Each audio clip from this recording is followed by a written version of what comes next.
Махаббат сезімі өшкен бе? Естен кетпес сол бір балалық шақ па? Әлде ол шын махаббат па?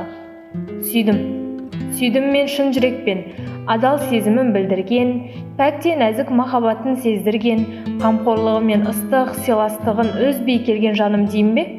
Әлде махаббатым дейін бе? Шын алғашқы махаббат. Бұл өмірдің мәнісі де, өмірдің ағысы мен өмірдің жалғасы. Сол бір кездің мәнісі мен сәнісі өшпестей орынға ие.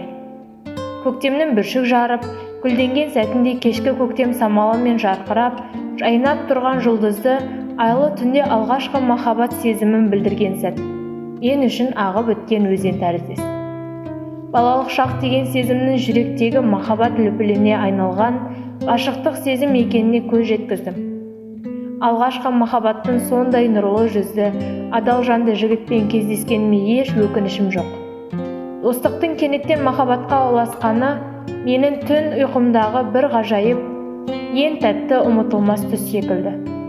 Сол бір сезімнен соң менің ойыма жігіт пен қыздың жақын достасуы ғажап еместігін түсіндім. Жаным, досым болған махаббатым, сенің маған деген сүйіспеншілігін әлі де жанып тұрма? Әлде ол сезімдер жалғасын тоқтатып, сөніп тұрма? Мен одан бейхабармын. Сен менің алғашқы махаббатым болып, жүрегімнен мәңгі орын аласың. Саған өмірлік бақыт тілеймін.